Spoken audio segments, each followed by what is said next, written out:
na kung sino man hindi hawak ng Malacanang, hindi hawak ng ibang branches of government, isang Senado na independente at talagang sinusunod ang doktrina ng checks and balances na magbabantay sa mga pang-aabuso ng ibang branch of government. Wala kayong ibang gawin kundi iboto itong sampung ito, Duterte. Linisin ng tanso, ibalik sa bayan ng talino at puso. Tumatunay na Duterte, ang Pilipinas unahin. Sampung may asin, kumanda kayo sa amin. Tondo, pato, bobohin. Maraming salamat, Vicky Duterte! Kinuloy sa Senado. Okay. Eto na, yung susunod natin na senador. Kahapon may nakita akong post. Anong post? Nakita ko yung post. Aba, sa lungsod ng Muntinlupa, may kahalikan. Tapos, Kahalikan? oo, tapos nag-sorry na lang siya doon sa napakaganda niyang asawa. Ayun, paano doon? Kaya sinasabi, Nagsorry. nagsosorry, humingi na lang ng pasensya, paumanhin. Kaya sabi ko, dun ka mana. Mabihira. Ba't naman ako nadamay dyan? Dun ka mana. Alam ko na. Wala akong kinalaman dyan. Basta lahat yan, natutunan ko sa kanya. Mga kababayan, ating pong palakpakan, Senator Bato de la Rosa! Ang totoo sa serbisyo at may dedikasyong magsilbi. Ikaw, Senator Bato de la Rosa, ang patuloy na sumusumpo sa iligal na droga. Ikaw, Senator Bato, ang kalaban ng kriminalidad at korupsyon. Ikaw, Senator Bato, ang kailangan ng Pilipino. Misyon ko pangalagaan ang buhay niyo. Gusto ko, ligtas kayo. Itaga niyo sa bato. Yes, sir, sa Senado.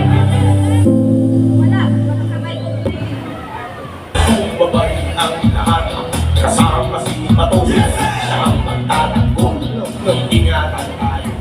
Magandang gabi sa ating lahat! Ano bang matamblay kayo dyan? Sige pala, sumaya kayo! Binigyan na kami ng 7 minutes. Uy! 6 na lang! Kantahan ko kayo ng 5 minutes, tapos magsalita ko ng 1 minute. Sige! Fight! Now, I have 2 minutes to finish my speech. 2 minutes!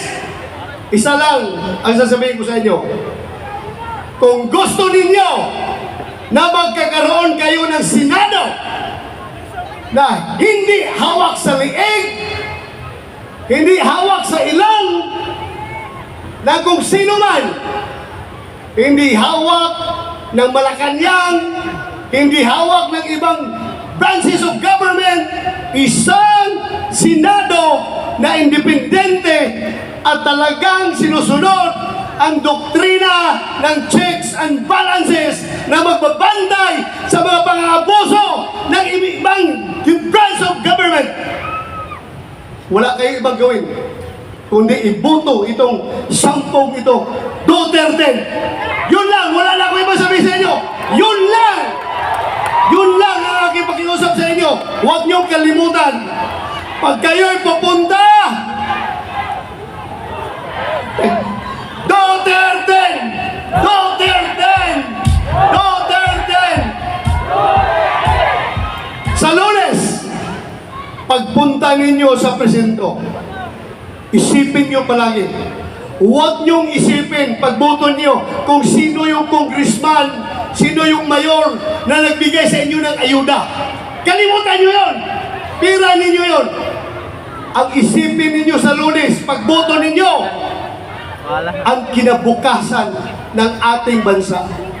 Ang kinabukasan ng mga sumusunod na henerasyon na dapat sila ay hindi manganganib sa problema ng droga, kriminalidad at korupsyon. Yun lang talaga pag-uusap sa inyo. I am not even campaigning for myself. I have to campaign for the future of this nation. Kung tayo magkakaroon ng mga mababatas na ang iniisip ay puro bulsa lamang, goodbye Philippines. Pero kung ayaw nyo mag-goodbye sa Pilipinas, ang solusyon dyan, itong nasa likuran ko, Duterte!